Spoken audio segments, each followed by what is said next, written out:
en unité d'œuvre et ce que coûte l'Internet, c'est nettement moins. Et donc, lorsqu'il y a une courbe plus ascendante sur les appels vocaux, qui coûtent un peu plus cher, on se demande si, quelque part, la perte ne peut pas être compensée. Bon, je peux vous emprunter le terme, mais si on va vraiment se poser la question, si la perte n'est-elle pas relative? Je pose la question et je ne réponds à rien. Est-ce que les entreprises de télécommunications auront raison aujourd'hui d'aller en justice contre le ministère? Bon, à part les entreprises de télécommunications, et il faut aller plus loin, avant de répondre à cette question, il y a également toute une économie numérique.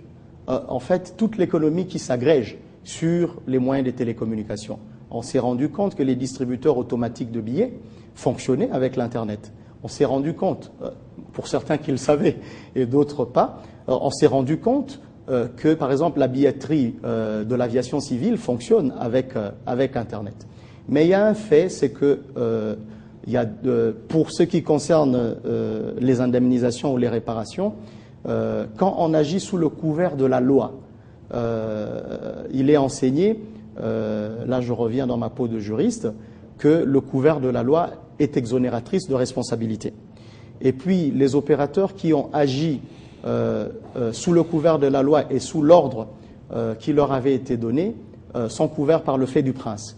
Alors il faudrait maintenant aux personnes qui estiment avoir été préjudiciées de pouvoir porter l'affaire devant les cours et tribunaux et de démontrer clairement le préjudice qu'ils ont subi. Et ça, c'est l'œuvre des cours et tribunaux. Juriste, vous êtes aussi chercheur, analyste politique. Toutes ces explications ont manqué aux députés qui ont séché la plénière de ce vendredi. Bon, il y a une question, ou peut-être une demi-douzaine de questions qui traversent mon esprit, parce que la recherche commence par l'étonnement. Hein, ça, c'est même pas moi qui l'ai dit, c'est Aristote. La science commence par l'étonnement, et donc il faut soulever plusieurs questions, et quand on soulève des questions, c'est déjà des débuts de réponse. Première question, c'est la responsabilité personnelle des motionnaires. Lorsque vous portez une action d'une telle extrémité, parce que j'ai parlé des moyens de contrôle et des moyens de sanction, et qu'on ne se retrouve pas dans la salle, et parmi les noms qui avaient été cités, il y a eu des cas de récidive. Ça veut dire une personne qui a déjà posé une fois comme ça une question et qui n'est pas arrivée.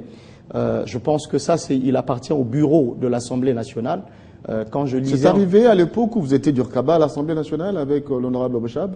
Non, pas du. Je ne m'en souviens pas, mais c'est arrivé sous la législature du président Aubin, avec la même personne. Avec l'honorable Fabrice Pouet, voilà. toujours. Oui. Et lorsque je lisais davantage le règlement intérieur de l'Assemblée, à l'article 98, je pense, il avait été dit que le rappel nominatif ou le rappel à l'ordre ou d'autres sanctions pourraient être appliquées dans ce genre de cas.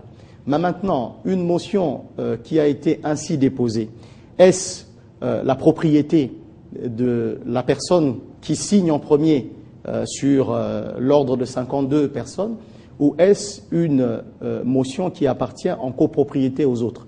Et la question avait été posée, et je pense qu'il est très important de retenir le précédent que l'Assemblée nationale a écrit dans sa lettre d'or pour dire que lorsque le porteur de la motion n'est pas dans la salle, la motion est rejetée. C'est les termes que j'ai pu retenir.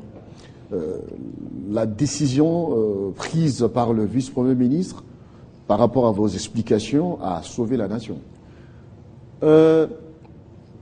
Oui, parce que cela est même prévu. Disons, la décision à laquelle la collaboration du ministre des PTNTIC avait été demandée est une pratique même dans les instances européennes. La directive 2031-CE de l'Union européenne demande aux opérateurs de pouvoir collaborer dans le cadre des mesures de cyberpolice pour leur demander soit de rendre impossible l'accès aux services de télécommunication, soit de supprimer un contenu xénophobe, par exemple, ce qui a été le cas avec Google, ce qui a été le cas avec tous les autres. Et donc, ce sont des pratiques dans la stratégie de cyberquiétude disons-le comme ça, parce que j'ai pas voulu utiliser un autre terme, de cyberquiétude qui permettent justement d'éviter l'escalade à travers les moyens de télécommunication. Pourquoi? Si on revient même dans la nature de la consommation des services de télécommunication, ce sont des biens collectifs, non exclusifs et non rivaux. Ça veut dire que tout le monde peut utiliser ces services sans qu'il n'en diminue la disponibilité. Et donc, on peut avoir un effet boule de neige. Deuxième chose, ça veut dire que même les personnes qui n'ont pas les moyens de pouvoir accéder à ce service peuvent en bénéficier. Je veux dire, quand vous n'avez pas de crédit, vous pouvez même recevoir un SMS vous disant d'agir dans tel sens ou dans tel autre sens. Et donc, voilà pourquoi ces biens collectifs dans la consommation des services de télécommunications sont regardés de manière particulière. Dans le passé, il y a eu les États gendarmes, mais maintenant, on parle de l'État régulateur. Ça veut dire l'État qui cherche à ce qu'il y ait un équilibre sur le secteur de télécommunications, parce que c'est un secteur qui innerve toutes les couches de la société. Ouais, Kodio Ndoukouma, qui n'a pas de prénom, nous allons chuter par cette question. Dernièrement, TV5 a été piraté. Est-ce que la République démocratique du Congo dispose de mécanismes pour lutter contre la cybercriminologie? Ce qu'il y a, c'est que du terreau des émeutes du 19 est née une fleur. Ça veut dire qu'il y a aujourd'hui un protocole fixant les principes de réaction rapide lorsque de tels cas se produisent. Et c'est un protocole qui a été signé entre les opérateurs, l'autorité de régulation des postes et des télécommunications, ainsi que les ministères et services de l'État concernés.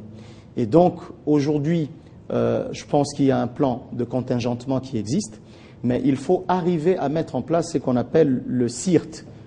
C'est un dispositif qui existe dans tous les autres pays, qui prend en charge tous les problèmes de cyberattaques, d'attaques informationnelles ou d'attaques liées aux infrastructures des télécommunications. La RDC peut riposter.